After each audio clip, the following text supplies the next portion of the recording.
Welcome to Richard and Greg, a channel dedicated to discussion, debate and argument on a whole array of topics. Today's video provides an update concerning Brexit after British Prime Minister Boris Johnson made a last-minute flight to Brussels at the end of last week to finalise talks with EU Commission President Ursula von der Leyen. So let's hear what's happened over the course of the weekend and Greg's thoughts on what has occurred.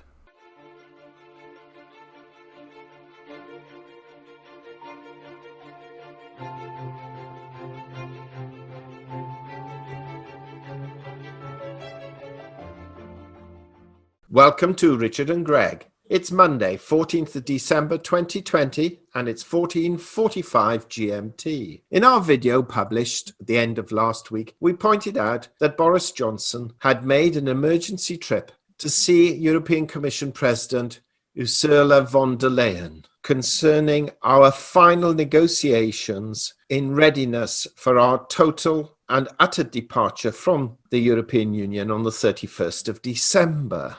Talks had not been going that well, and this was a last flight attempt. Otherwise, the United Kingdom would be coming out of the European Union on WTO terms without a more preferable deal arranged. And we said that once we knew what was happening, we would ask Greg to give us a quick update, and that's what we're doing today.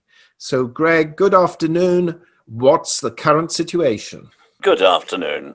We're in what we always refer to as European fudge. That is, they form a deadline and then don't honour the deadline, and they put a sliding deadline in, and then they alter and so it goes on. It went on to an even greater extent a little while back when we were about to get a new constitution for the European Union, because so many people in the European Union snorted in derision and rejected it. They renamed it, republished it in different point size, and called it the Lisbon Treaty. Just a fudge, because it's still the same as the Constitution that they tried to get everyone to sign.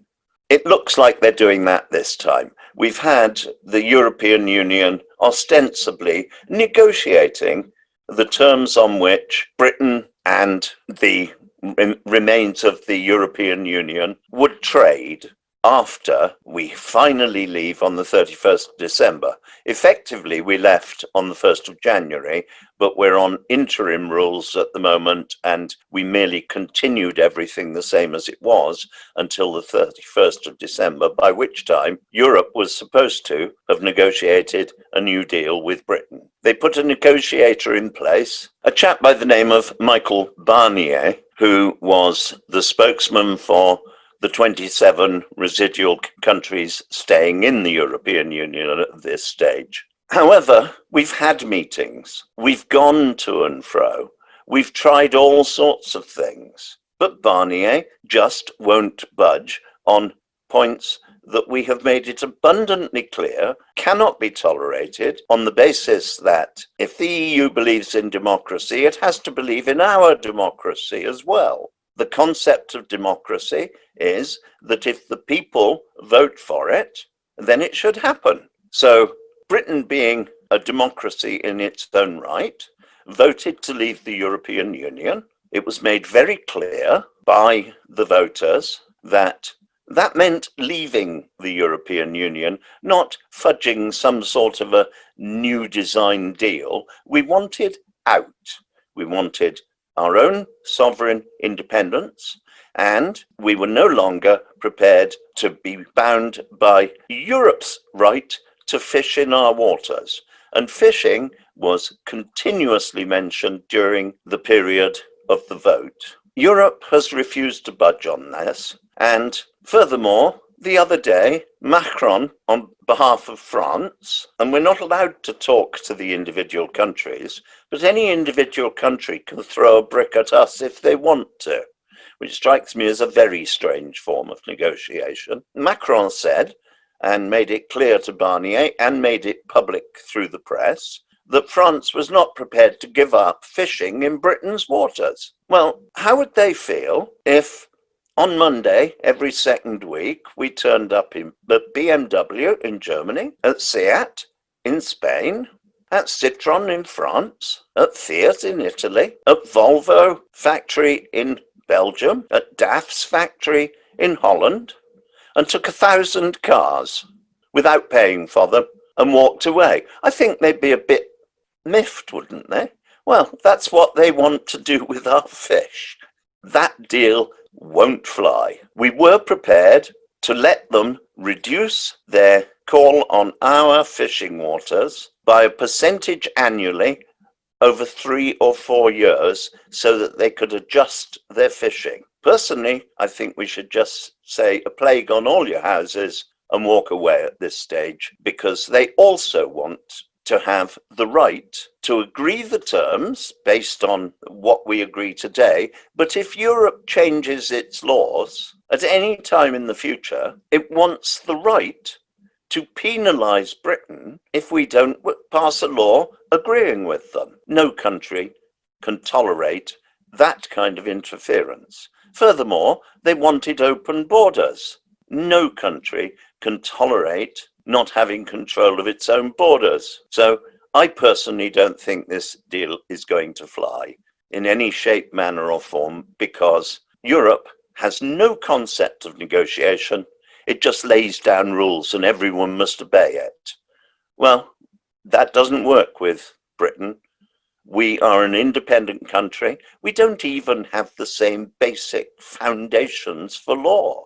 Europe functions on Roman law, which is you may do absolutely nothing unless the state says you can, whilst Britain functions on British law, which is based on Saxon law and was democratic from the very beginning. And we say under our law, a British citizen may do absolutely anything they want to in Britain unless there is a law saying they can't. Now, that's coming at the situation from 2 totally different directions. Little wonder we have always spent our whole time, whilst we had the misfortune of being in the European Union, wrangling over details and achieving absolutely nothing. Europe has been a disaster for Britain. It's had a few benefits, but nothing like a serious benefit out of being a part of the European Union.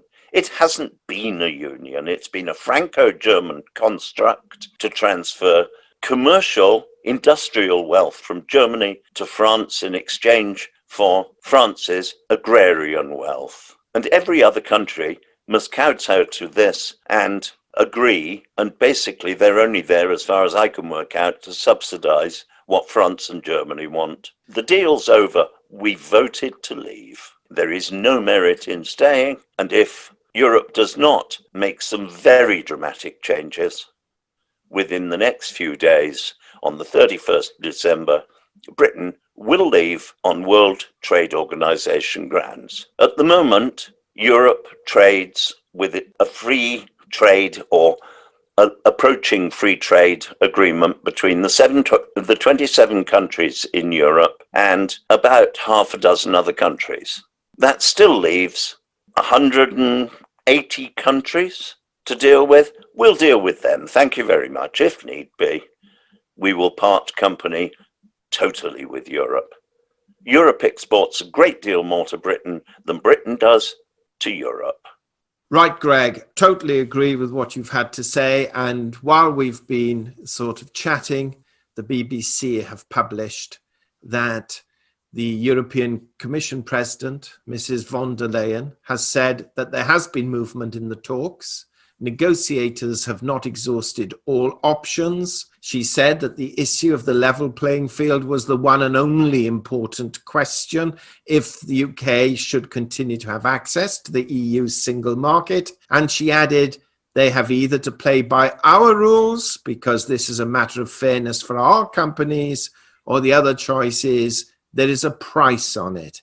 And the price is border and tariffs. So I'm not quite sure how much progress has been made with that last comment. But we shall wait and see, and no doubt catch up with you again, Greg, once developments have occurred further. Thank you very much indeed. Thank you. It looks like Europe's window dressing again. It does indeed. We hope you enjoyed that discussion, and if so, kindly subscribe to our channel and press the bell sign so that you are notified of our videos as and when they are published. And also in the description box below, we place links to certain books, articles and programs which you may find of benefit, and for which we will receive a small commission should you purchase through our link. And this will help support our channel and to enable us to develop it further.